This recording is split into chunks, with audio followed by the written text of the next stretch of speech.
사랑하는 우리 성도 여러분, 잘 지내셨죠? 이제 가을 분위기가 물씬 풍기는 날이 계속되고 있어서 그래도 좀 살만한 날씨가 아닌가 이렇게 생각됩니다. 그러나 여전히 우리 현실은 힘들고 또 여러 가지 어려움 속에서 있지만 하나님께서 은혜를 베푸셔서 오늘도 이렇게 거룩한 하나님 앞에 예배를 드리게 해주셨습니다. 이 시간 예배 가운데 하나님 만나시고 하나님이 주시는 위로와 은혜와 충만한 복을 받으시기를 예수 그리스도 이름으로 축복합니다. 시간 다 같이 신실한 마음으로 하나님 앞에 예배를 드리도록 하겠습니다. 다 같이 묵상기도 드리겠습니다.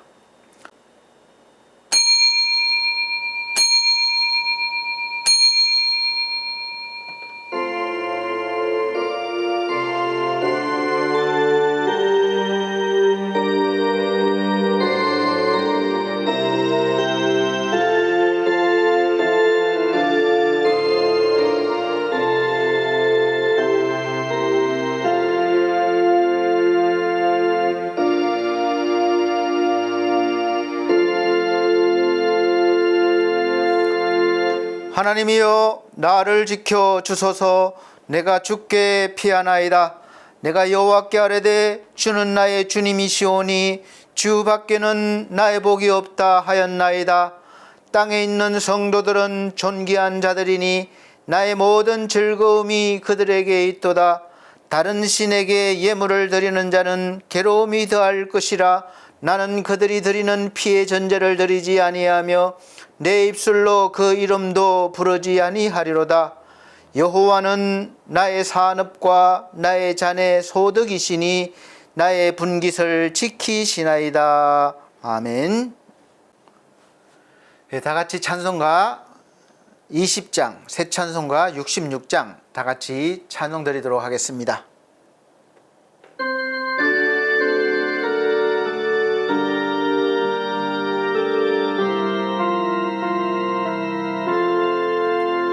다 감사드리세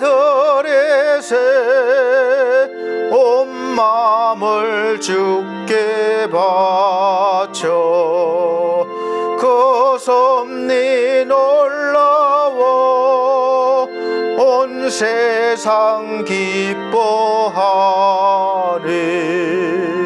예부터 주신 복 한없는 그 사랑 선물로 주시네.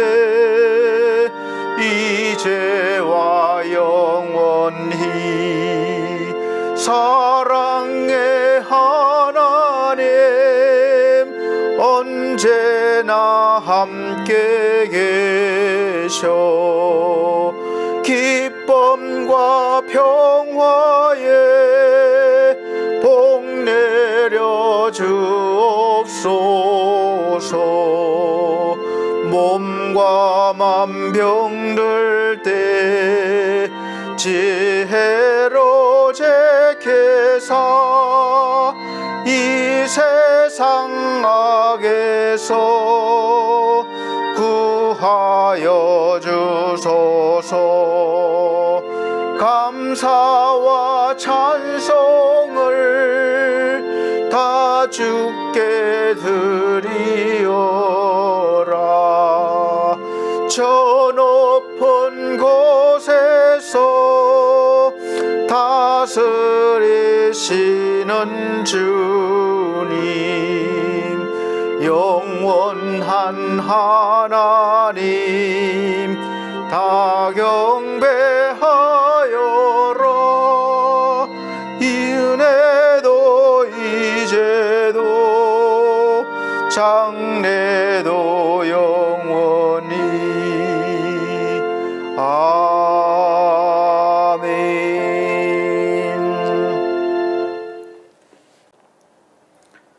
네, 성시교독 교독문 새 성경책 80번입니다. 고린도후서 4장 구성경책에서는 없는 교독문입니다. 80번 고린도후서 4장 제가 한 절, 우리 성도님들께서 한 절 천천히 큰 소리로 읽도록 하겠습니다. 우리가 이 보배를 질그릇에 가졌으니 이는 심히 큰 능력은 하나님께 있고 우리에게 있지 아니함을 알게 하려 함이라. 우리가 사방으로 우겨쌈을 당하여도 쌓이지 아니하며 답답한 일을 당하여도 낙심하지 아니하며 박해를 받아도 버림받지 아니하며 거꾸로 떨림을 당하여도 망하지 아니하고 우리가 항상 예수의 죽음을 몸에 짊어짐은 예수의 생명이 또한 우리 몸에 나타나게 하려 함이라. 우리 살아있는 자가 항상 예수를 위하여 죽음에 넘겨짐은 예수의 생명이 또한 우리 죽을 육체에 나타나게 하려 함이라. 아멘. 다 같이 사도신경으로 신앙고백 드리도록 하겠습니다. 나는 전능하신 아버지 하나님 천지의 창조주를 믿습니다. 나는 그의 유일하신 아들 우리 주 예수 그리스도를 믿습니다. 그는 성령으로 잉태되어 동정녀 마리아에게 나시고 본디오 빌라도에게 고난을 받아 십자가에 못 박혀 죽으시고 장사된 지 사흘 만에 죽은 자 가운데서 다시 살아나셨으며 하늘에 오르시어 전능하신 아버지 하나님 우편에 앉아 계시다가 거기로부터 살아있는 자와 죽은 자를 심판하러 오십니다. 나는 성령을 믿으며 거룩한 공교회와 성도의 교제와 죄를 용서받는 것과 몸의 부활과 영생을 믿습니다. 아멘. 찬송가 82장 새 찬송가 95장입니다. 다 같이 찬송 드린 후에 예배를 위해서 이성수 청년이 기도해 주시도록 하겠습니다.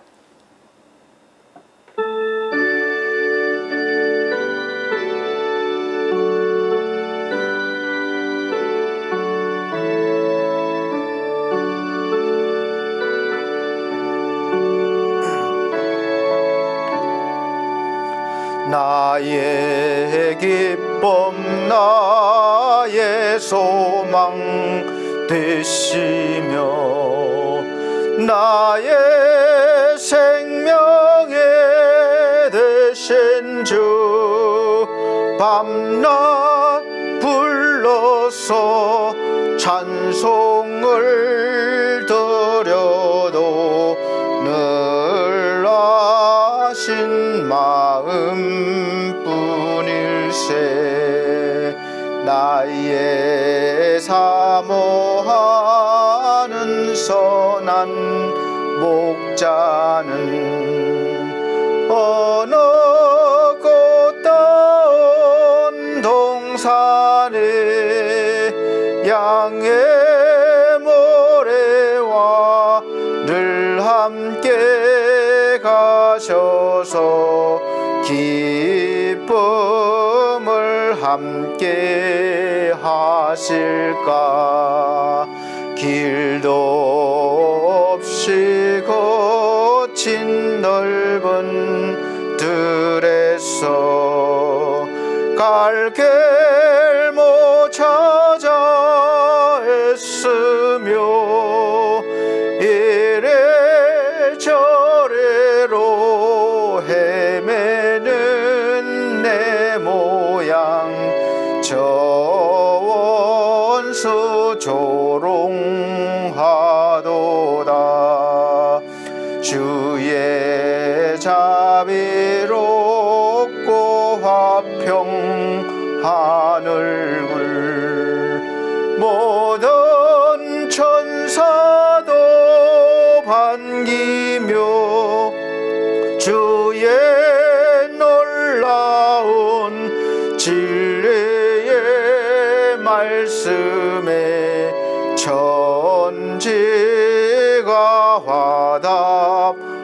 화답하도다. 나의 진정 사모하는 예수님 음성 전 반갑고 나의 생명과 나의 참 소망은 오직 주 예수뿐일세. 아멘.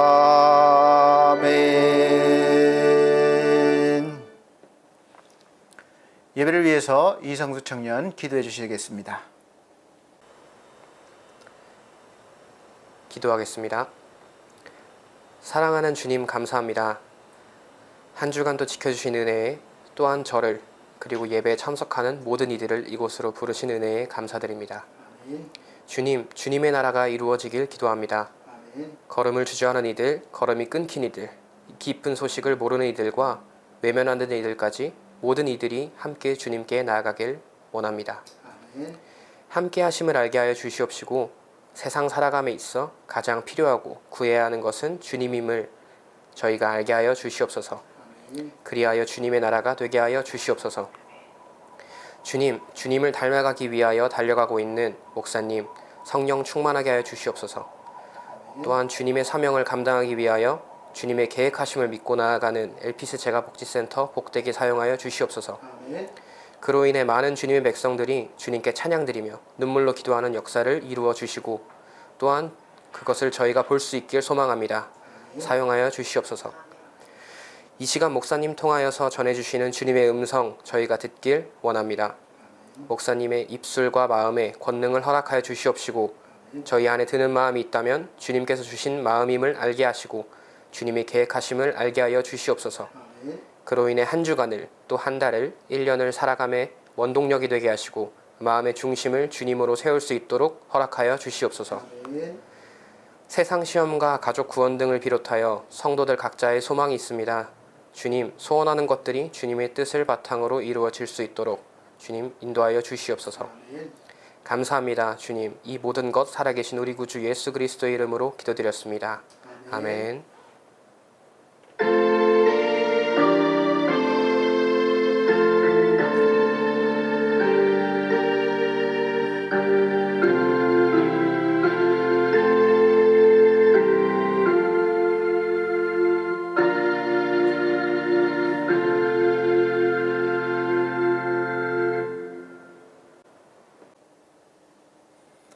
네, 감사합니다.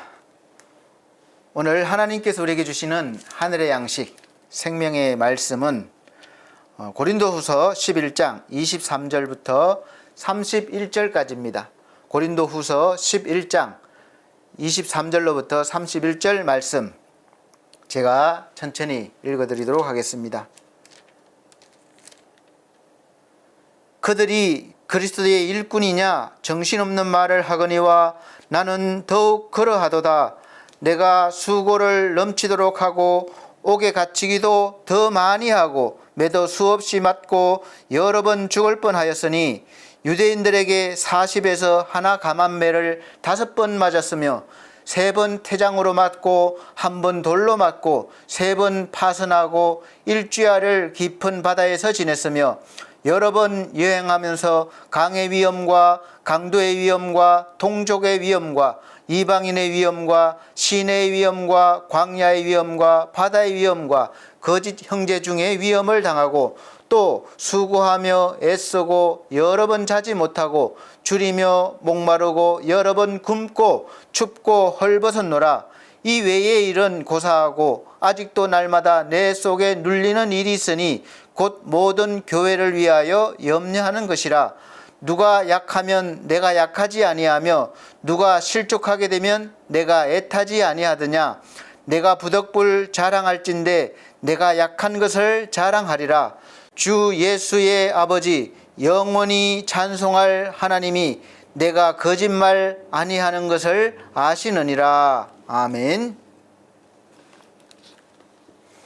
네, 우리 사랑하는 성도 여러분, 잘 지내셨습니까? 이제 아침 저녁으로는 제법 선선해서 긴 옷을 입을 정도 같습니다. 그래서 이럴 때 환절기 때 건강관리를 오히려 잘 하셔야 합니다. 긴장 놓지 마시고 늘 건강관리 잘 하시고 오늘도 또 영의 영양 관리도 잘 하셔야죠. 말씀 잘 들으시고 영도 건강하게 되시길 바랍니다. 오늘 말씀 선포 제목이 나의 복, 나의 자랑이라는 제목으로 말씀을 선포하겠습니다.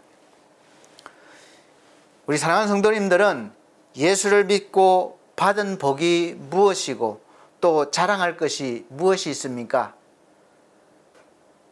예수 믿으면 오늘 본문 말씀처럼 이렇게 계속해서 고난, 위험 이런 일들이 일어난다고 한다면, 이런 삶을 산다고 한다면 여러분은 그래도 예수를 신실하게 믿으시겠습니까? 우리가 예수 믿는 이유가 물론 죄사함을 받고 우리가 천국에 가는 것이지만 이 문제가 해결되고 나면 우리는 끊임없이 우리가 육의 사람, 세상 사람 같이 하나님께 구하는 복은 늘 물질과 어떤 건강과 문제 해결 이러한 것들을 구하고 이것을 받고 해결하는 것이 복이라고 믿고 있습니다. 그리고 원하는 것을 내가 만날 구하는 그런 신앙생활을 하게 됩니다. 그렇게 신앙생활 할 수밖에 없는 이유는 내가 받은 복이 진짜 무엇인지, 진짜 복이 무엇인지, 또 내가 자랑할 것이 무엇인지 깊이 깨닫지 못해서 그럴 수 있습니다. 우리는 지금 코로나 때부터 시작된 어려움이 회복이 되지 않고 계속해서 누적되면서 이제는 고난이라는 무게가 쌓이고 쌓여서 우리를 짓누르고 있어서 삶을 힘들게 하고 있습니다. 요즘 먹고 살만하다고 생각하는 사람이 거의 없을 정도로 이 경기가 침체되어 있어서 길을 다니다 보면 여러분도 아시겠지만 가게 문을 닫고 임대라고 붙인 가게들이 많이 나와 있어요. 심지어 번화가로 불리는 곳도 비어있는 가게가 많습니다. 누가 선뜻 들어오려고 하지 않습니다. 어렵기 때문에 그래요. 이러다 보니까 개인이나 사업자나 국가나 빚이 점점 늘어가서 돈 벌어서 빚을 갚는데 거의 다 들어가다 보니까 생활이 점점 빈궁해지고 마음도 다치는 거예요. 우리 국가 빚도 무려 지금 400조 원 가까이 된다고 들었는데 넘었을 것 같아요. 300조인가 400조인가 아마 된다고 제가 들은 것 같은데, 그러니까 계속 풀어나는 거예요. 국가 돈으로 걷어들인 세금으로 어려운 국민들을 부양을 하고 해결해 줘야 되니까 그렇기도 하고, 또 필요한 곳에 더 많은 돈이 지출되고 있습니다. 그러다 보니까 힘들어지고, 또 개인적으로도 여러 가지 가계빚도 많아지고, 또 이 수입이 점점 줄어드니까 대출받게 되고, 하여간 그렇게 해서 빚이 점점 늘어나게 되는 것이죠. 이러한 현상이 나 혼자 그런 것이 아니라 우리나라 전체적인 현상이고 또 세계적인 그런 현상이라서 이 위기를 어떻게 해결해야 할지 정말 지혜를 모으고 마음을 모아야 할 때라고 여겨집니다. 그런데 사실 어려울수록 사람들은 서로 탓하고 더 단합이 안 되고 분열이 심하게 되는 것을 볼 수 있습니다. 이스라엘 백성들도 보면 어려움을 당하면 지도자인 모세를 원망하고 스스로를 한탄하고 있습니다. 우리가 하나님을 믿으면 좀 잘 돼야 되는데, 형통해야 되는데, 건강해야 되고 넉넉해야 되는데 왜 안 되고 아프고 힘든가, 가난한가, 이거죠. 하나님이 주신다는 복은 언제 주실 것인지 하늘만 바라보게 됩니다. 그리고 내가 복을 받을 그릇이 아닌가 보다, 복받을 행동을 못해서 그런가 보다, 그런 삶을 살지 못해서 받지 못하는가 보다, 대부분 이렇게 결론이 지어져요. 내가 받지 못하면. 그래서 미리 포기하는 신자도 많습니다. 나는 복받을 그릇이 못 되는가 보다, 이렇게. 그렇다고 믿음의 삶을 더 성실하게 살아서 복을 받을 만한 성도가 되는 것도 쉽지가 않습니다. 노력하면 끊임없어요. 계속 더 가고 더 가야 돼요. 그러면 성도로서 계속 이렇게 세상에서 살면서 하나님을 믿는 사람답지 않게 살아야 할 것인가, 한번 우리가 깊이 생각해 봐야 합니다. 깊이 생각하면 왜 우리 그리스도인들에게도 고난이 오는 것인지 깨닫게 되고, 깨닫게 되면 우리에게 오는 이 고난을 통해서 오히려 우리가 더 영적으로 성숙하여지고 강건해질 수 있다는 것도 알게 됩니다. 이 세상에 살아가면서 우리가 병균이나 바이러스가 없으면 얼마나 좋겠습니까? 그러나 병균이 존재하는 이유는 우리가 이 병균과 싸워서 더 강해지고 건강하게 되기 위함입니다. 사실은 모든 곳에 다 세균이나 바이러스가 있어요. 근데 우리가 건강한 것은 그 모든 것들을 대부분 이겨내기 때문에 건강하게 사는 거예요. 처음부터 이겼습니까? 아니요. 어린아이 때는 수시로 싸우느라고 아프고 열이 나고 계속해서 반복됩니다. 그러다가 점점 그 횟수가 줄어들고 더 강하게 되는, 건강하게 되는 거예요. 균과 싸워서 이겨내는 것이죠. 그 싸우는 과정이 이제 열이 나고 아픈 과정이에요. 그런 의미에서 고난도 마찬가지입니다. 고난을 좋아할 사람은 아무도 없습니다. 예수 믿는다고 해도 고난을 좋아하지 않습니다.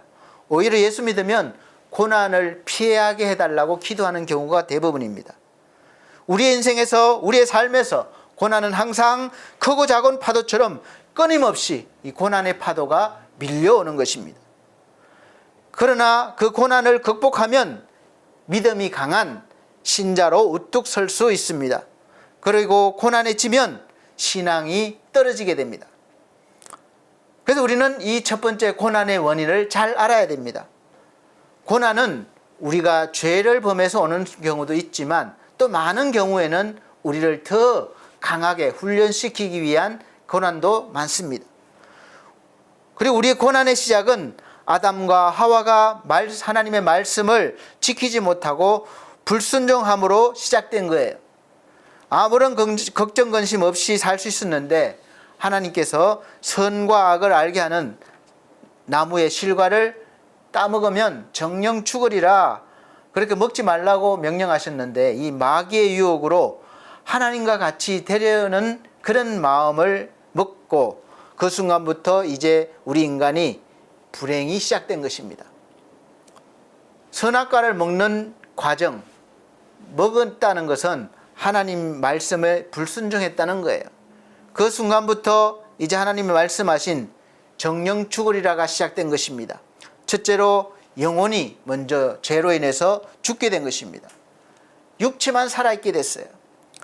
영이 죽은 사람은 육을 통해서만 살아가는 존재가 되므로 영이신 하나님과 교통할 수가 없습니다. 하나님과 사귐이 없어요. 하나님으로부터 오는 모든 것들과 단절이 되어버린 것입니다. 끊어지게 됐습니다. 이것이 바로 죄라는 거예요. 하나님과 끊어진 것이 죄입니다. 그 결과로 모든 것에 결핍이, 부족이 오게 된 거죠. 생명의 결핍, 그래서 사망이 오게 되고, 사랑의 결핍으로 미움이 오게 되고, 물질의 결핍으로 가난이 오게 되고, 건강의 결핍으로 질병이, 온갖 질병과 고통이 따라왔습니다. 둘째로는 저주가 이 땅에 임하게 됐습니다. 이제 아담과 하와가 하나님을 거역해서 땅은 저주를 받아서 이제 가시와 엉겅퀴를 내고 사람은 이마에 땀을 흘려야 먹고 살 수가 있게 되었습니다. 가시와 엉겅퀴란 말은 우리 삶에 수많은 어려움과 고생이 있다는 말씀입니다. 우리 인간은 이마에 땀을 흘리며 수고하고 고생해야 먹고 살게 되었다는 뜻입니다. 그래서 이 먹고 사는 문제를 해결하기 위해서 우리는 오늘도 여전히 우리 인생 전체가 크고 작은 괴로움으로 넘쳐나게 된 것이죠. 셋째로는 너는 흙이니 흙으로 돌아갈 것이니라, 이 말씀처럼 이제 우리가 결국 육체도 죽음이 온 것이죠. 죽어서 흙으로 돌아가게 되었습니다. 처음 사람은 죽지 않는 사람으로 육체로 지음을 받았지만 죄로 인해서 이제 우리의 육체는 죽음에 이르게 된 것이죠. 그러므로 사람이 태어나서 세월의 흐름에 따라서 이제 죽는 과정으로 가는 것이죠. 사실 좋게 보면 성장이지만, 성숙이지만 이제 결과론적으로 보면 죽음으로 가는 거예요. 그 세월의 흐름에 따라서 이제 그 과정을 겪게 되는 거죠. 이제 자꾸 늙게 되고 병들게 되고 이제 죽음의 고통을 겪게 되는 것입니다. 창세기 3장 17절에 19절 말씀 보면 아담에게 이르시되 내가 내 아내의 말을 듣고 내가 내게 먹지 말라 한 나무의 열매를 먹었은즉 땅은 너로 말미암아 저주를 받고 너는 내 평생에 수고하여야 그 소산을 먹으리라. 땅이 내게 가시덤불과 은근키를 낼 것이라. 내가 먹을 것은 밭의 채소인즉 내가 흙으로 돌아갈 때까지 땀을 흘려야 먹을 것을 먹으리니 내가 그것에서 취함을 입었음이라. 너는 흙이니 흙으로 돌아갈 것이니라 하시니라. 아멘. 가장 비극적인 선언을 받게 된 것입니다. 그러니까 판결을 받은 거예요. 아무도 이런 재앙을 피해갈 수 있는 인간은 없게 되었습니다. 그런데 인간은 스스로의 노력으로 스스로의 의로 이 재앙을 피해보려고 지금까지 몸부림치며 노력해 왔습니다. 그래서 하나님께서 인간의 노력으로는 되지 않는다는 것을 알게 하시기 위하여 율법을 주신 것입니다. 미리 일찍 깨달아서 그 고생하지 말라는 거예요.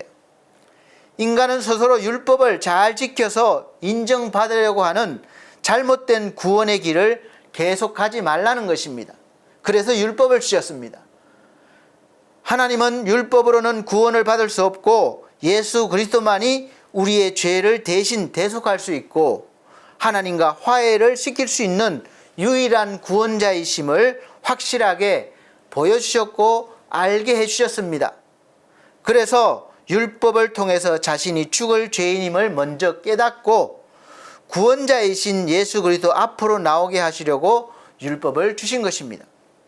그래서 갈라디아서 3장 23절 25절 보면 믿음이 오기 전에 우리가 율법 아래 매인 바 되고 계시될 믿음의 때까지 갇혔느니라. 이같이 율법이 우리를 그리스도에게로 인도하는 몽학 선생이 되어 우리로 하여금 믿음으로 말미암아 의롭다함을 얻게 하려 함이라. 믿음이 온 후로는 우리가 몽학 선생 아래 있지 아니하도다. 아멘. 몽학 선생은 율법이나 인생을 잘 살도 가르치는 선생을 말해요. 그래서 율법은 우리를 잘 가르쳐서 예수께로 나오게 하기 위해서 율법을 주신 하나님의 목적입니다. 그거를 다 지켜서 완벽하게 행해서 하나님 앞에 인정받으라는 것이 아니에요. 오직 예수만이 우리를 대신하여 십자가에서 아담이 지은 죄의 형벌을 대신 갚음으로써 우리에게 주어진 이 엄청난 재앙에서 우리를 구원하고 해방시켜 주신다는 것입니다. 예수님은 사람으로 오셔서 저와 여러분이 지은 모든 죄와 불의와 추악과 저주, 절망, 지옥 형벌을 대신 다 받으시고 십자가의 고난을 통해서 우리를 모든 재앙에서 구원하셨을 뿐만 아니라 오히려 하나님의 자녀가 되게 하시고 하나님의 복을 누리고 살게 해 주셨습니다. 그래서 우리에게 오는 고난은 이제 반대로 우리가 믿음으로 바라보면 복의 시작인 것이죠. 이 고난을 통해서 하나님의 은혜를 깨달으면 내가 복을 받을 수 있기 때문에 그렇습니다. 갈라디아서 3장 13절로 14절 말씀 보시면 그리스도께서 우리를 위하여 저주를 받은 바 되사 율법의 저주에서 우리를 속량하셨으니 기록된 바 나무에 달린 자마다 저주 아래에 있는 자라 하였음이라. 이는 그리스도 예수 안에서 아브라함의 복이 이방인에게 미치게 하고 또 우리로 하여금 믿음으로 말미암아 성령의 약속을 받게 하려 함이라. 아멘. 이렇게 말씀하고 있습니다. 아브라함의 복이 무엇입니까? 부자가 되는 것입니까? 자식입니까? 아니, 하나님 자신을 주셨어요. 하나님이 복이에요. 그래서 아브라함이 복의 근원이신 하나님을 받았기 때문에 복의 근원, 열국의 아비가 된 거죠. 믿음의 조상이 된 거죠. 만약에 아브라함이 받은 복이 물질의 복이었다면 다 없어지고 말 복입니다. 그러나 그가 받은 복은 영원하신 하나님이시기 때문에 영원한 복이 되고 그래서 영원한 믿음의 조상이 된 겁니다. 성령의 약속은 무엇입니까? 하나님께서 죽은 우리의 영을 다시 살리시고 하나님께서 영으로 우리에게 들어오신다는 그런 약속, 그리고 함께 하신다는 거예요. 이것이 바로 성령의 약속입니다. 그래서 예수 믿는 사람은 하나님이 영으로 우리 속에 들어오셔서 함께 사신다는 거예요. 우리를 성전으로 삼고 계신다는 거예요. 이것이 성경의 자세한 설명입니다. 주님은 십자가 위에서 우리의 저주를 대신 짊어지시고 우리 죄값을 다 청산해 버리셨기 때문에 예수 그리스도 안에서 우리가 이제는 저주받을 자가 아니라 복을 받을 자가 된 것입니다. 노력해서가 아니라 이미 복받을 자가 되었어요. 그래서 감사함으로 이제는 복받을 행동을 하게 되는 것입니다. 이 선언이 바로 로마서 8장 1절이에요. 그러므로 이제 그리스도 예수 안에 있는 자에게는 결코 정죄함이 없나니 하나님이 선언하시는 거예요. 인간의 법이 아니라 하나님의 법으로 선언하신 하늘의 법입니다. 그래서 예수 안에 있는 자에게는 이제 더 이상 죄인으로 여기지 않겠다는 거예요. 이 사람이 어떻게 살든지 간에 죄인으로 여기지 않고 의인으로 여겨주겠다. 이 말씀의 놀라운 선언이십니다. 그래서 예수 그리스도를 믿는 저와 여러분들은 이제 죄로 인해서 과거, 현재, 앞으로 지을 죄로 인해서 받을 모든 지옥 형벌은 다 사라진 것임을 믿으시길 바랍니다. 그래서 이제 예수를 믿고 난 이후부터 받는 고난은 죄값이 아니라 둘 중에 하나예요. 첫째가 고난을 통해서 우리가 더 성장하게 하거나, 둘째는 죄를 깨닫고 회개하는 거예요. 그러니까 징계받으려고 한 것이 아니라 내가 지금 죄 가운데 가고 있구나, 빨리 돌이키라는 거예요.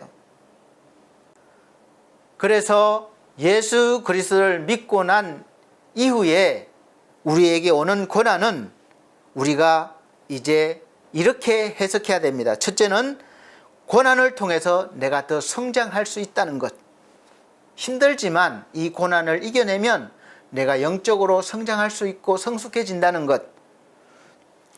둘째는 이제 내가 예수를 믿고 하나님의 뜻대로 제대로 좀 살아야 되는데, 그럼에도 불구하고 육을 입고 있기 때문에 믿음이 약해서 내가 잘못된 길로 가면 하나님이 그 길이 죄인의 길임을, 잘못된 길임을 깨닫게 하시기 위해서 교훈적인 차원에서 이제 고난을 주시는 것입니다. 고난을 통해서 내가 삶을 되돌아보고 잘못된 길을 돌이켜서 하나님의 뜻 안으로 들어오는 것입니다. 그래서 요한 3서 1장 2절 말씀에는 사랑하는 자여 내 영혼이 잘됨 같이 내가 범사에 잘되고 강건하기를 내가 간구하노라. 아멘. 이렇게 말씀하신 그대로 예수님께서는 아담으로부터 시작된 모든 재앙을 십자가에서 다 해결해 주시고 우리를 저주와 질병과 영원한 멸망에서 이제 자유와 해방을 주셨습니다. 그리고 저주가 아니라 복을 받게 되는 존재가 되게 해주신 것입니다. 이 복은 오직 믿음으로 믿고 받아들인 사람들만이 받을 수 있고 누리게 될 것입니다. 누구나에게 주지만 누구나 받을 수 있는 것은 아니에요. 그렇게 된 원인과 결과를 믿고 받아들이는 사람에게만 주어지는 것입니다. 이것이 사실임을 믿고 받아들이는 사람이에요. 그래서 지금 제가 말씀드린 내용을 믿으십니까? 믿어지십니까? 아멘 하시든 속으로 아멘 하시든 믿어지신다면 여러분은 하나님의 자녀가 되셨고 하나님의 복을 누릴 수 있는 권리가 있으신 것입니다. 두 번째 고난은 신앙이 자라게 하고 복도 받고 자랑할 것이 있게 합니다. 우리가 인생을 살면서 여러 가지 복도 받고 신앙도 자라기 위해서는 끊임없이 주님과 하나가 되어야 되고 그것을 느껴야 되고 또 의지해야 됩니다. 그것을 놓치고 멀어지는 순간 고난이 우리에게 오는 것입니다. 그 고난을 통해서 우리가 받은 복은 우리 스스로의 힘과 노력으로 얻는 것이 아니라 은혜로 받는 것임을 알게 하려 함이에요. 그래서 우리가 교만하지 못하게 하려는 이유입니다. 늘 그래서 우리는 감사할 것밖에 없는 사람이 되는 것이죠. 내가 잘해서 받는 것이라면 내 것을 자랑할 것이 있죠. 감사할 것밖에 없는 것은 예수님의 십자가 공로로 얻은 것이기 때문에 우리가 주님과 함께 있으면 이 은혜를 얻게 되지만 예수님에게서 멀어지면 그 은혜를 잃어버리게 됩니다. 그래서 요한복음 15장 5절에는 예수님하고 붙어 있어야 열매를 맺는다고 그랬어요. 나는 포도나무요 너희는 가지라. 그가 내 안에 내가 그 안에 거하면 사람이 열매를 많이 맺나니 나를 떠나서는 너희가 아무것도 할 수 없음이라. 이렇게 말씀하셨습니다. 포도나무 가지가 포도나무에 붙어 있어야 열매를 맺는 것처럼 우리가 예수님께 붙어 있을 때 예수님이 주시는 그 복이 넘쳐남으로 우리는 어린아이와 같은 마음으로 늘 하나님을, 예수님을 의지해야 합니다.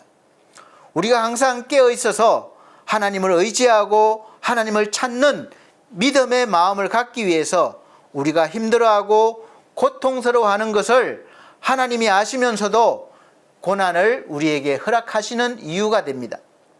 마태복음 5장 3절 말씀에는 심령이 가난한 자는 복이 있나니 천국이 저희 것이며 이렇게 말씀하고 있습니다. 왜 이 말씀이 있습니까? 마음에 욕심이 없고 가난해야 되는 이유를 말씀하고 있습니다. 마음이 부유해서 나 스스로 할 수 있다, 나 스스로 행복할 수 있다, 이렇게 교만해지면 결국 하늘에서는 그만큼 멀어질 수밖에 없습니다. 하늘의 복과 땅의 복은 다르거든요. 항상 자기가 못나고 약하고 무능한 것을 깨닫고 언제나 자기를 바라보지 말고 예수를 바라보라는 그런 의미입니다. 하나님을 의지하며 살아갈 때 하늘나라가 우리의 마음속에 가득 차게 될 것입니다. 그래서 우리는 내가 약할 때 하나님의 강함이 우리를 통해서 나오는 것입니다. 우리는 쉽게 깨어지는 존재가 아니기 때문에 하나님께서 고난을 수시로 허락하셔서 우리를 깨는 거예요. 교만을 깨고 욕심을 깨어버리고 자아를 깨어버리고, 그래서 늘 하나님 안에서, 주 안에서 살아가시도록 하시는 것입니다. 내가 점점 더 견고해지면 견고해질수록 내 고집과 아집으로 인해서 하나님을 더 멀리하게 되는 것입니다. 그래서 죽을 것 같은 고난 속에서도 주님을 바라보면 고난이 유익이 되는 은혜를 받게 됩니다. 우리를 죽게 하려는 고난이 아니라 우리를 더 강한 믿음의 사람으로 성장시키기 위한 고난이기 때문에 성도는 고난 가운데에서도 성장하고 잘 되는 가운데서도 성장합니다. 그래서 믿음의 열매를 맺게 될 것입니다. 대신에 고난은 힘들고 고통스럽죠. 그러나 여러분, 성령께서 그 힘들고 고통스러움도 잘 이겨낼 수 있도록, 끝까지 이겨낼 수 있도록 늘 함께 계시고 붙잡아 주심을 믿으시길 바랍니다. 그래서 때때로 하나님은 우리가 마음대로 길을 갈 때 그 길을 막으시고 우리가 주님의 품 안에 거할 수 있도록 그렇게 고난을 주시는 것입니다. 고난을 통한 고통으로 사람들은 깨어지고 하나님을 그때서야 찾게 되는 것이죠. 사슴이 목이 마르지 않으면 시냇물을 찾겠습니까? 목이 말라야 시냇가로 오는 것입니다. 배가 고파야 밥을 찾고 목이 말라야 우물물을 찾듯이 고난이 다가와서 고통스럽고 괴로우면 신자들은 이 본능적으로 하나님을 찾게 되는 것입니다. 여러분, 간절히 기도할 때가 언제입니까? 여러분이 잘 되고 걱정 없을 때입니까? 아니시잖아요. 내가 힘들고 고통스러울 때 오히려 하나님을 더 찾게 되는 것을 발견하게 됩니다. 놀라운 발견이지 않습니까? 고난은 우리에게 회개하고자 하는 마음, 다시 믿음으로 살고자 하는 마음을 갖게 합니다. 역대하 15장 2절 말씀에 그가 나가서 아사를 맞아 이르되 아사와 및 유다와 베냐민의 무리들아 내 말을 들으라. 너희가 야훼와 함께하면 야훼께서 너희와 만나게 되시느니와 너희가 만일 그를 버리면 그도 너희를 버리시리라 말씀하셨습니다. 우리가 간절히 찾아야 주님은 우리와 함께 하십니다. 우리에게 일용할 양식이 필요한 것처럼 하나님을 매일매일 구할 때 하나님은 우리 안에 거하시게 되는 것입니다. 그래서 지금 제가 요즘에 매일매일 말씀과 기도 보내드리고 있습니다. 여러분 열심히 매일매일 따라오시기 바랍니다. 세 번째, 바울이 당한 고난의 교훈이 있습니다. 사도 바울은 하나님이 사용한 위대한 종이었습니다. 바울은 하나님께 계시를 받아서 로마서를 비롯해서 고린도 전후서, 갈라디아서, 에베소서, 빌립보서, 골로새서와 같은 아주 주옥 같은 말씀을 기록했습니다. 하지만 하나님께 많은 계시를 받았던 만큼 바울도 아주 극심한 고난의 삶을 살았습니다. 그런 고난이 아니고는 그런 말씀을 기록할 수가 없는 거예요. 하나님은 때때로 저와 여러분의 삶을 통해서 말씀이 삶이 되게 하십니다. 그래서 그 말씀이 삶이 되기 위한 과정이 결코 쉽지 않습니다. 시시각각으로 고난의 폭풍 속을 지날 때마다 그는 죽도록 주님께 매달릴 수밖에 없었고, 그러할 때 신령한 세계 속으로 들어갈 수 있게 되었고 힘을 얻게 되었습니다. 그러나 사도 바울은 자신을 괴롭게 하는 육체의 질병을 교만하지 않게 육체의 가시, 곧 사단의 사자를 하나님이 주셨다고 고백했습니다. 고린도후서 12장 7절 말씀에 여러 계시를 받은 것이 지극히 크므로 너무 자만하지 않게 하시려고 내 육체의 가시 곧 사단의 사자를 주셨으니 이는 나를 쳐서 너무 자만하지 않게 하려 하심이라. 아멘. 이렇게 말씀하고 있습니다. 여러 계시를 받았다면 여러분 어떻습니까? 지금 계시를 받았다고 막 이렇게 하시는 분들이 얼마나 많습니까? 그런데 바울은 오히려 자신의 가시가 있는 이유가 바로 교만하지 않도록, 자만하지 않도록 하게 하신 하나님의 은혜라고 그렇게 받아들였습니다. 사실 많은 은사를 받은 사람들 중에, 그런 분들 중에 이 자랑하고 교만한 분들이 상당히 많이 있습니다. 그래서 바울은 그렇게 자기한테 주어진 이 질병, 가시가 자만하지 않게 주신 하나님의 은혜라고 여겼던 것이죠. 그렇지만 너무 힘들기 때문에 사도 바울은 안전하서나 고통 가운데 괴로움을 당하면서 하나님께 부르짖었습니다. 하나님, 이렇게 고통스러운데 내가 어떻게 살 수 있습니까? 내가 이런 모습으로 어떻게 복음을 당당하게 전할 수 있습니까? 이렇게 육체가 괴로워서 살 수 없으니까 좀 고쳐주십시오. 간절히 기도했을 때 주님께서 그렇게 응답하신 것이죠. 내 은혜가 내게 족하다. 이러한 고통 속에서 우리가 하나님께 간절히 간구하며 응답받고 싶은 것은 하나님께서 나에게 고통을 주는 병마가 떠나가고 건강하게 되고, 나를 어렵게 하는 가난이 떠나가고 부유하게 되고, 어렵던 사업이 형통하게 되어서 승승장구해서 남들 앞에 당당하게 성공해서 복음을 전하고 싶은 그런 응답이 주어질 것이라고 우리는 바라고 있습니다. 요구하고 있습니다. 여러분은 그렇지 않습니까? 저도 그런 응답을 받고 싶습니다. 어쩌면 표현을 하지 않지만 간절히 응답을 기다리고 또 기다리고 또 기다리고 있는지 모르겠습니다. 하나님, 나에게 이렇게 주십시오. 지금의 내 모습으로는 세상 앞에, 즉 사람들 앞에 당당하게 서서 주 예수를 믿으면 구원받습니다 외칠 자격도, 체면도, 모습도 아닌 것입니다. 자신감이 없는 거예요. 내 주머니에, 내 지갑에 돈이 두둑하게 들어있든지, VIP 신용카드가 두세 장 가지고 있든지, 누구를 만나면 당당하게 내가 그래서 쏘면서 당신도 예수 믿으면 이렇게 됩니다, 복을 받게 됩니다, 이렇게 전도하고 싶은 것입니다. 어쩌면 하나님의 복음을 전하고 싶은 것이 아니라 나를 자랑하고 싶은 마음이 더 앞설 수 있는 것이죠.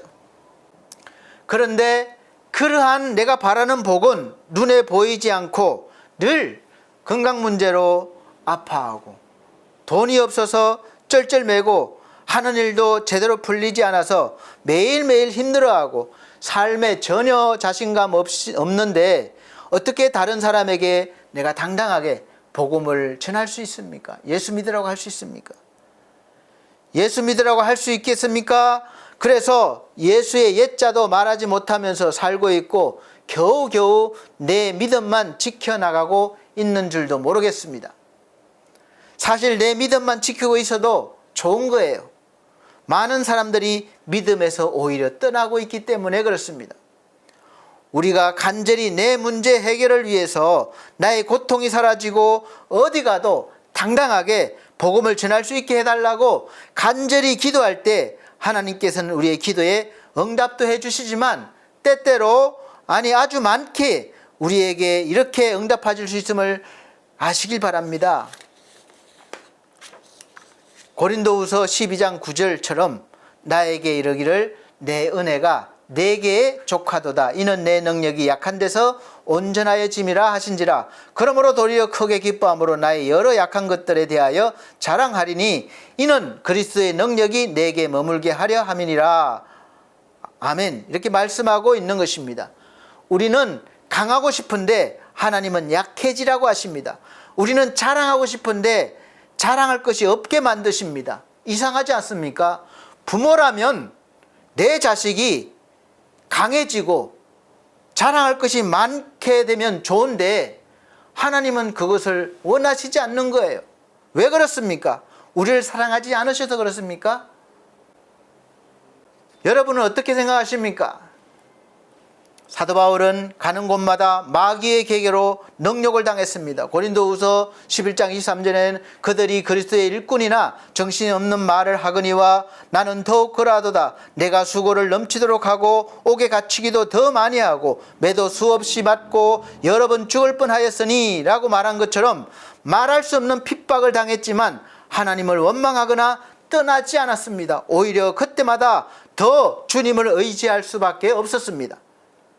또 바울은 잦은 궁핍한 환경으로 고생했습니다. 고린도후서 11장 27절 보면 또 수고하며 애쓰고 여러 번 자지 못하고 줄이며 목마르고 여러 번 굶고 춥고 헐벗었노라 이렇게 말씀하고 있고, 고린도후서 11장 24절로 25절 보면 유대인들에게 40에서 하나 감한매를 5번 맞았으며 3번 태장으로 맞고 1번 돌로 맞고 3번 파선하고 일주야를 깊은 바다에서 지냈으며 라고 말하고 있습니다.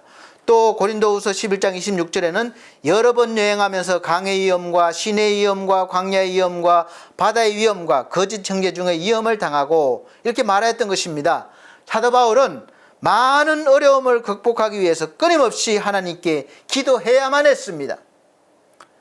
여러분의 인생에 예수 믿는다는 이유로, 예수를 전한다는 이유로 이러한 고난과 위험과 고통이 따른다면 그래도 하나님을 원망하시지 않고 예수를 믿고 전할 수 있겠습니까?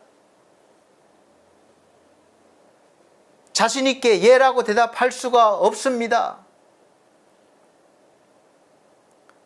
그래서 우리는 기도해야 되는 것입니다. 하나님을 바라보고 의지해야 하는 것입니다. 그는 기도 속에 살았고 항상 기도의 줄을 놓지 않았던 것입니다. 기도했다는 것은 의지할 대상이 분명히 있고 그 대상을 전적으로 신뢰했다는 것입니다.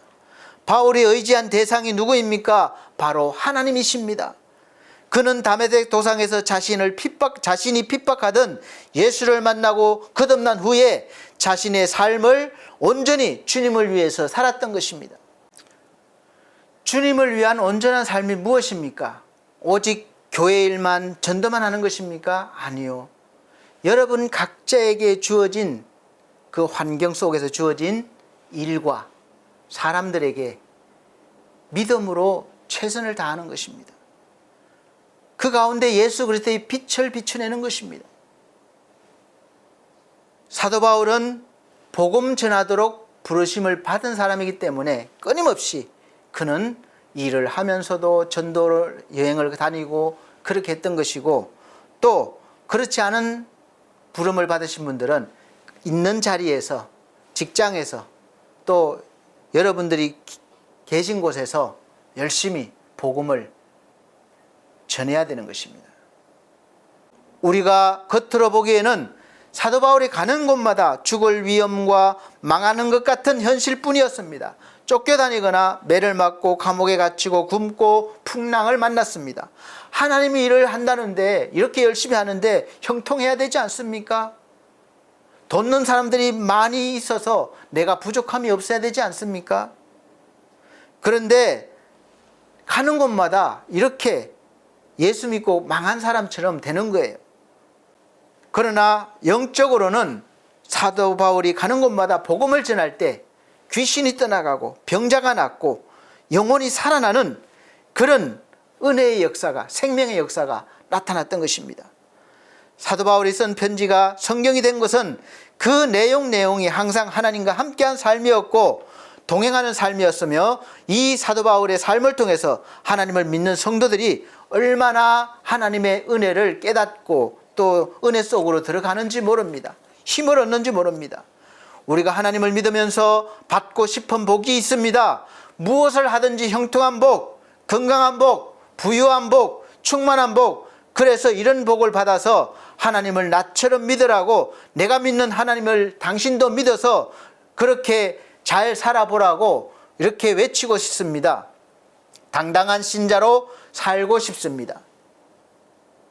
그러나 잘 생각해 보시길 바랍니다. 과연 하나님께서 그런 삶을 살라고 부르셨습니까? 예수 믿어서 부자로 살 수도 있고 가난하게 살 수도 있습니다. 건강하게 살 수도 있고 병으로 인해서 고통당할 수도 있습니다. 일이 잘 풀려서 형통한 삶을 살 수도 있고 하는 것마다 막혀서 안 될 수도 있습니다. 그럼 어떤 인생이 하나님을 잘 믿고 주 안에서 사는 인생이라고 단언할 수 있습니까? 우리는 알 수 없습니다. 오직 하나님만이 아시고 계실 것이고 또 스스로가 알 수 있을 거예요. 믿음의 사람으로 먼저 부르심을 받은 사도 바울은 예수를 믿기 전에는 오히려 부족함이 없는 인생이었습니다. 자랑할 만한 것이 많은 사람이었어요. 그러나 예수를 믿고 난 이후에 그는 자신이 가진 모든 것을 배설물처럼 버렸고 아무것도 남은 것이 없지만, 그리고 고난의 인생을 살았지만 누구도 그를 실패한 인생이라고 하지 않습니다. 오히려 존경하고 바울을 본받으려고 하는 신자들이 많습니다. 사도 바울의 삶 속에서 함께 하신 하나님이 말씀으로 그의 인생 속에 나타나셨고, 오늘날에도 사도 바울의 삶이 기록된 성경을 통해서 우리가 하나님이 나타나시고 역사하시고 우리를 구원하시고 은혜로 채워주셔서 세상을 이기는 삶을 살게 하십니다. 저나 여러분이나 어려운 환경 속에서 어려운 시대를 지금 지나고 있습니다. 이럴 때 우리가 구할 것이 무엇입니까? 어디서 무엇을 구할 것입니까? 때에 따라서 우리가 사람에게 도움을 요청할 수도 있습니다. 또 뭘 빌릴 수도 있습니다. 사정할 수도 있습니다. 또 성실하게 주어진 일에 최선을 다하면서 우리를 도우시는 하나님을 간절히 찾기도 해야 합니다. 하나님께서 우리를 건져주시라고 약속하셨습니다. 우리가 살다 보면 믿음으로만 살 수는 없어요. 약하기 때문에 세속적인 방법, 세상적인 방법도 동원합니다. 그러나 언제나 우리는 중심은 하나님께 있어야 한다는 것을 잊지 마시기 바랍니다. 여러분, 고난이 싫죠? 말씀을 들었지만 여전히 싫은 것은 사실입니다. 반길 수가 없습니다. 고난을 좋아하라는 말씀이 아닙니다. 고난의 의미를 아시라는 것입니다. 고난은 하나님을 믿는 저와 여러분들에게 언제나 힘들게 하고 어렵게 하지만 또 반면에 언제나 저와 여러분을 유익하게 할 것을 아시기 바랍니다. 그래서 우리가 할 일은 하나님께 부르짖는 일입니다. 여러분이 받은 복은 무엇입니까? 바로 진짜 복, 복의 근은 예수 그리스도이십니다. 그리고 자랑할 것이 무엇입니까? 예수 그리스도입니다. 예수로 자랑해야 됩니다.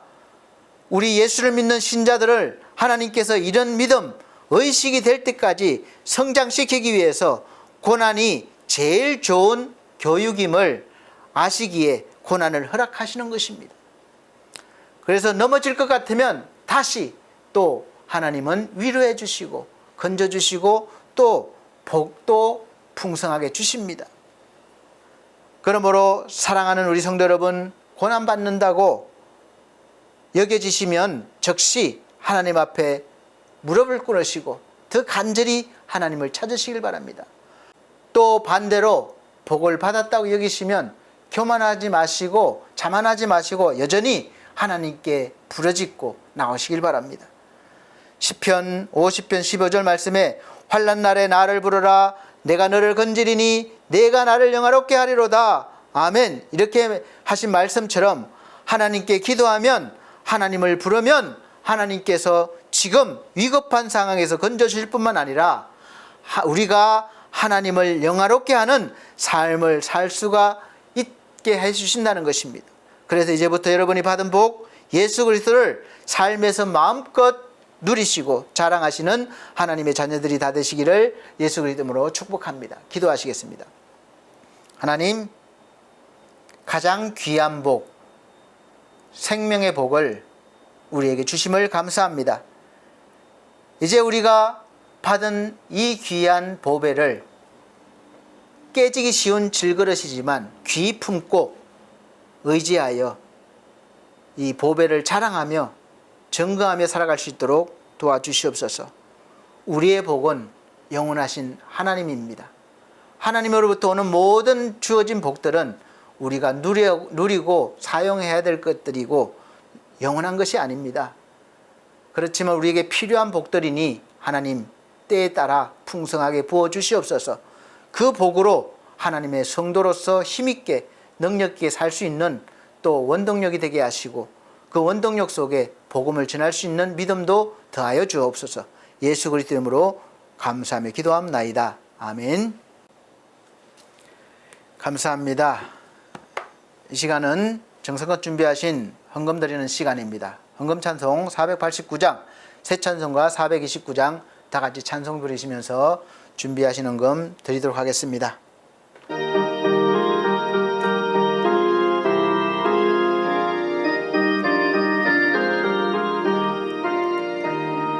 세상 모든 풍파너를 흔들어 약한 마음 낙심하게 될 때에 내려주신 주의 복을 세어라. 주의 크신 복을 내가 알리라. 받은 복을 세어 보아라. 크신 복을 내가 알리라. 받은 복을 세어 보아라. 주의 크신 복을 내가 알리라. 세상 근심 걱정 너를 누르고 십자가를 등에 지고 나갈 때 주가 내게 주신 복을 세어라. 두려움 없이 항상 찬송하리라. 받은 복을 세어 보아라. 크신 복을 내가 알리라. 받은 복을 세어 보아라. 주의 크신 복을 내가 알리라. 세상 권세 너의 앞길 막을 때 주만 믿고 낙심하지 말아라. 천사들이 너를 보호하리니 염려 없이 앞만 보고 나가라. 받은 복을 세어 보아라. 크신 복을 내가 알리라. 받은 복을 세어 보아라. 주의 크신 복을 내가 알리라. 네, 아멘. 드려진 헌금을 위해서 기도드리겠습니다. 전주에 드린 헌금은 자막으로 올려드리고 있습니다. 사랑이 많으신 우리 아버지 하나님, 하나님의 은혜에 감사합니다. 아버지께서 주신 건강과 일 속에서 성실하게 일하여 올린 수입의 10분의 1을 아버지 앞에 드립니다. 또 하나님의 은혜에 감사하여 감사헌금 드립니다. 또 선교헌금 드립니다. 또 이모저모로 드렸습니다. 마음과 몸도 드렸습니다. 우리 하나님, 사랑하는 귀한 손길들, 귀한 영혼들, 드려짐이 하나님을 기쁘시게 하는 드려짐이 되게 도와주시고, 하나님께서 하늘의 복으로 땅의 복으로 풍성히 내려주셔서 살아가면서 하나님의 은혜 속에서 힘있게 능력있게 믿음을 가지고 또 빛의 사자로 살게 하여 주옵소서. 오늘 함께 하심을 감사드리며 예수 그리스도 이름으로 축복하고 기도합나이다. 아멘. 네, 감사합니다. 교회 앞에 교회 소식 전해드립니다. 오늘 함께 예배 드리신 분들에게 감사드리고 늘 하나님의 은혜가 충만하시기를 바랍니다. 첫 번째, 24년도 우리 반석교회 표가 새로운 사람, 새로운 삶입니다. 고린도후서 5장 17절 말씀입니다. 두 번째, 매주 주일 오전 11시 예배를 영상으로 또 현장 예배로 드리고 있습니다. 오실 수 있는 분들은 꼭 오셔서 함께 예배 드려주시고, 또 오시지 못하는 분들은 계신 곳에서, 그곳이 성전이니까 열심히 또 신실하게 예배를 드려주시길 바랍니다. 세 번째, 우리 성도들의 가정과 직장과 사업을 위해서 기도해 주시기를 바랍니다. 이 어려운 시기를 잘 넘어갈 수 있도록 6월절의 은혜가 있으시기를 예수 그리스도 이름으로 축복합니다. 그리고 몸과 믿음이 연약한 성도들을 위해서 기도해 주십시오. 특별히 우리 지상준 청년이 속히 건강이 회복되어지고, 또 우리 부모님과 함께 하나님의 기쁨이 되고 영광이 되게 해달라고 기도해 주시기를 바랍니다. 우리 계속 기도했었는데, 제가 부교육자로 있었던 교회 담임 목사님 이제 수술 잘 마치시고 지금 건강 회복 중이십니다. 그래서 더 잘 완치 충만케 되어서 목회를 잘 감당할 수 있도록 계속해서 기도해 주시기를 바랍니다. 그리고 우리 반석 미디어 홈페이지를 잘 만들어 놨는데 내용을 많이 채워야 됩니다. 혼자 참 어려우니까 또 같이 하실 분들 연락 주시면 감사하겠습니다. 그리고 엘피스 제가복지센터를 위해서 기도해 주십시오. 수급자 어르신들이 또 많이 있어야 운영이 잘 되고 또 찾아가서 복음도 전할 수 있습니다. 그리고 우리 엘피스 홈케어 위해서 기도해 주십시오. 이 교회와 센터를 돕기 위해서 세워진 사업체입니다. 그래서 형통케 돼서 교회와 또 센터를 통해서 많은 영혼들이 구원받을 수 있고 양육되어질 수 있도록 형통케 해달라고 기도해 주시길 바랍니다. 네 번째, 늘 푸른 요양을 해서 오후 예배를 인도하고 있습니다. 오후 예배 잘 인도할 수 있도록 저를 위해 기도해 주시고, 또 그곳에 계시는 어르신들과 또 원장님, 직원분들이 주 안에서 충만고 또 풍성할 수 있는 그런 은혜로 운영되어지고 또 계실 수 있도록 기도해 주시길 바랍니다. 다섯 번째, 우리 나라와 민족을 위해서 기도해 주십시오. 계속해서 요즘 2년 논쟁이 심하고 갈수록 격화되는 것 같아요. 그래서 우리는 어차피 한 뿌리로 계속 내려왔지만 그 과정에서 어떻게 해석하고 또 받아들이는 약간 생각의 차이도 있습니다. 그러나 우리가 한 민족으로 내려왔으니까 잘 이 모든 복잡한 문제가 잘 돼서 하나된 민족으로 힘있게 하시고, 또 이 힘을 세계로 뻗어나가게 하시고, 또 이 힘이 복음 전하는 길이 되게 해달라고 기도해 주시기를 바랍니다. 마지막 여섯 번째, 다음 주부터 이제 추석 연휴가 시작됩니다. 하나님의 은혜로 잘 고향 찾는 분들은 왕래하시고 은혜롭게 잘 보내시기를 바랍니다. 폐 찬송 59장, 새 찬송가 53장 다 같이 찬송 드린 후에 축도로 예배를 마치도록 하겠습니다.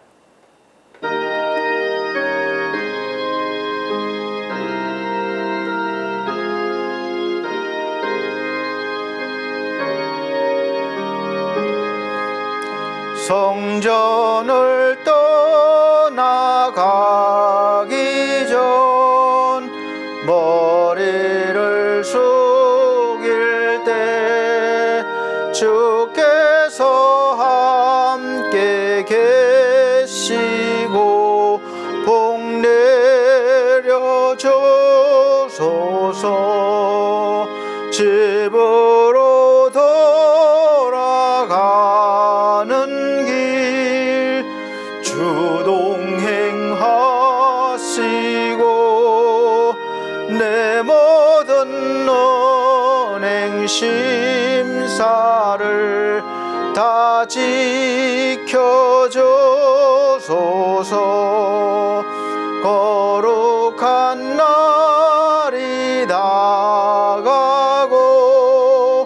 저녁이 되도록 주의 맘에 빗대사 늘 계시옵소서.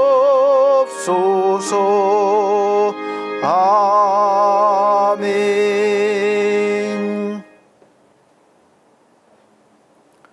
우리 아버지 하나님, 늘 우리와 함께 하심을 감사드립니다. 오늘도 말씀 주셨사오니 말씀 가운데 역사하셔서 우리가 바라는 마음의 소원들 주 안에서 이루어지게 하시고 해결받게 하여 주시옵소서. 그래서 우리가 당하는 이 어려움과 고난이 유익이 되게 하시고 하나님을 늘 의지하는 믿음으로 성장할 수 있도록 도와주시옵소서. 주 예수 그리스도의 은혜와 하나님의 크신 사랑과 성령님의 감화 감동 교통하신 은혜가 중앙총회와 중앙총회 신학 그리고 온석대학원대학교 서울중앙선회위에 우리 사랑하는 반석교의 모든 성도들과 이 시간 예배드린 귀한 영혼들에게 함께 계실지어다. 아멘.